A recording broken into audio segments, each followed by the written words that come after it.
வணக்கம் ஃப்ரெண்ட்ஸ், நான் கௌரியா இருக்கிறேன். எல்லோரும் அப்படி நல்ல சுகமாக இருக்கிறீங்களா?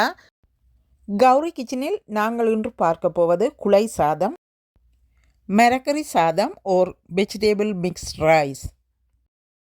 இந்த சாதம் மிகவும் டேஸ்டியும் ஹெல்த்தியுமான ஒரு ரெசிபி. இப்போ இந்த ரைஸை நான் குக் பண்ணி வைத்திருக்கிறேன். அதை இப்போ உங்களுக்கு காட்டுகிறேன் பாருங்கள். ஒரு டிஷ்ஷில் போடுகிறேன் பாருங்கள் எப்படி இருக்கிறேன்.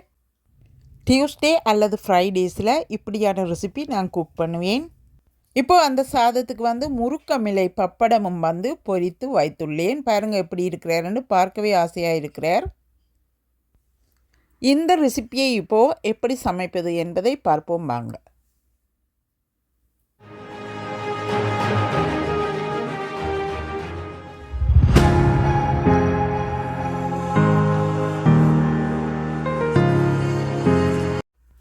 இப்போ இந்த ரெசிபி செய்கிறதுக்கு ஒரு கப் பார்பாயில் ரைஸ் எடுத்து நன்றாக கழுவி எடுக்கிறேன். இப்போ ஒரு தடவை தண்ணி ஊற்றி கழுவி இருக்கிறேன். 2-3 தடவை நன்றாக கழுவினா தான் அந்த அரிசியில் உள்ள பழுப்பு தன்மையெல்லாம் போவார். இப்போ 2வது தடவையும் 3வது தடவையும் தண்ணி ஊற்றி கழுவி அரிசியை இப்போது ரெடி பண்ணி எடுத்திருக்கிறேன். கழுவி எடுத்த அரிசியை 10 நிமிடங்கள் தண்ணீரில் ஊற விட்டிருக்கிறேன். இப்போ கட் பண்ணி வைத்திருக்கிற வெஜிடேபிள்ஸை ஒவ்வொன்றாக சேர்க்க போகிறேன். ஒரு முருக்கங்காய் கட் பண்ணி சேர்த்துள்ளேன். ஒரு உருளைக்கிழங்கு, 50 கிராம் ஊற போட்ட மைசூர் டால், பைத்தங்காய் 20 கிராம், கபேஜ் முட்டைக்கோவா 20 கிராம், ஒரு வெங்காயம், ஒரு ஸ்மால் சைஸ் பீட்ரூட், 2 சின்ன கத்தரிக்காய், 10 உள்ளிப்பற்கள், பச்சை மிளகாய் 5 கீறி போட்டுள்ளேன், ஒரு தக்காளி பழம், தண்ணீரில் ஊற போட்ட துவரம்பருப்பு 20 கிராம், கேரட் பாதி ரவுண்ட் சைஸஸாக கட் பண்ணியுள்ளேன், 2 டேபிள் ஸ்பூன் தண்ணீரில் ஊற போட்ட சோயா மீட், உப்பு தேவையான அளவு 1 டீஸ்பூன் சேர்த்துக்கொள்ளுங்க. இப்போ ரைஸை நான் மூடிட்டு ஒரு 10 நிமிடம் கண்டினியூ பண்ணி குக் பண்ணுறேன். 10 நிமிடம் கழித்து இப்போது பாருங்க ஓப்பன் பண்ணுகிறேன். இப்போ தூளையும் சேர்த்து அவிய விட போகிறேன்.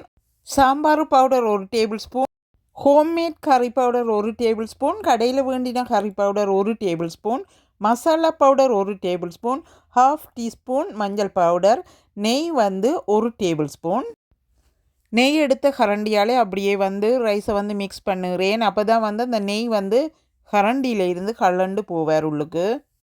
இப்போது 5 நிமிடங்கள் மூடிட்டு லோ ஹீட்டிலே குக் பண்ணுகிறேன். 5 நிமிடங்கள் லோ ஹீட்டில் குக் பண்ண விட்டு அதற்கு பிறகு இப்போ ஓப்பன் பண்ணுகிறேன். 4 டேபிள் ஸ்பூன் கோகோனட் பவுடர் சுடு தண்ணீரில் கரைத்து போட்டும் நீங்கள் சேர்த்து கொள்ளலாம். இப்போ புளி தண்ணீர் 1/2 கப், 1/2 டீஸ்பூன் உப்பு 1/2 டீஸ்பூன் தேவை இருந்தால் மட்டும் சேர்த்து கொள்ளுங்கள். இப்போது ரைஸை மிக்ஸ் பண்ணி விடுறேன் பாருங்க. தேங்காய் பவுடரை நான் பவுடராக சேர்த்தது, தண்ணி கூடக்கூடாது சோறு கண்டதுக்காக. இப்போது 5 நிமிடங்கள் ரைஸை அப்படியே கண்டினியூ பண்ணி லோ ஹீட்டிலே விடுகிறேன். 4 டேபிள் ஸ்பூன் நல்லெண்ணெய் சூடாக்கி 1 டீஸ்பூன் கடுகு பெருஞ்சீரம், 1 வெங்காயம், 2 பச்சை மிளகாய், கொஞ்சம் கறிவேப்பிலை, வெங்காயத்துக்கு 1/2 டீஸ்பூன் உப்பு சேர்த்து கொள்ளுகிறேன். 4 செத்தல் மிளகாய் நறுக்கி சேர்த்துள்ளேன். லைட் ப்ரௌன் கலரில் வெங்காயத்தை தாளித்தெடுத்த வெங்காயத்தை இப்போது சமைத்து வைத்திருக்கும் ரைஸோடு சேர்த்து கொள்ளுகிறேன். பாருங்கள் எப்படி இருக்கிறாருன்னு சொல்லி. இப்போ சூப்பராக இருக்கிறார். ரைஸ் பார்க்கவே ஆசையாக இருக்கிறார். இப்போ இந்த ரைஸோட வெங்காயத்தை மிக்ஸ் பண்ணி விட போகிறேன். தாளித்த வெங்காயத்தை ரைஸோடே சேர்த்ததின் பிறகு அடுப்பை ஆஃப் பண்ணி விடவும். ஆஃப் பண்ணிவிட்டு ரைஸை ஒரு சைட்டாக நன்றாக ஆற வைக்க வேணும். ஆற வைத்தால் தான் ரைஸ் கொஞ்சம் இறுகி வருவார். இப்போது 5 நிமிடம் சாதத்தை மூடி விடுகிறேன். 5 நிமிடங்கள் கழித்து சாதத்தை ஓப்பன் பண்ணுகிறேன். பாருங்கள் எப்படி இருக்கிறாருண்டு. இப்போ சாதத்தை ஒரு டிஷ்ஷில் போடுறேன். பாருங்கள் எப்படி இருக்கிறாருண்டு. இப்படி நீங்கள் சமைத்து சாப்பிடும்போது நிறைய வந்து ஆயில் பாவிக்க தேவையில்லை.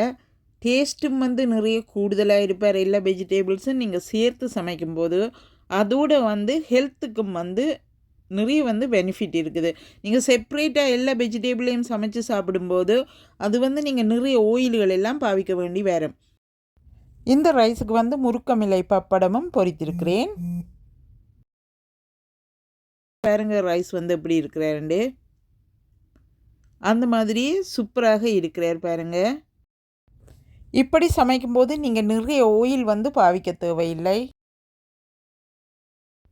இப்போது வந்து பப்படம் எல்லாம் வந்து முருக்கமில்லை பப்படம், குறிஞ்சாயில் பப்படம் எல்லாம் வேறு. நீங்கள் இப்படி வெஜிடபிள் ரைஸை சமைச்சிட்டு அதுக்கு பிறகு இப்படி பப்படத்தையும் எல்லாம் பொரிச்சிட்டு நீங்கள் சாப்பிடும்போது அந்த மாதிரி சூப்பராக ஹெல்த்தியும் சுவையுமாக இருப்பார்.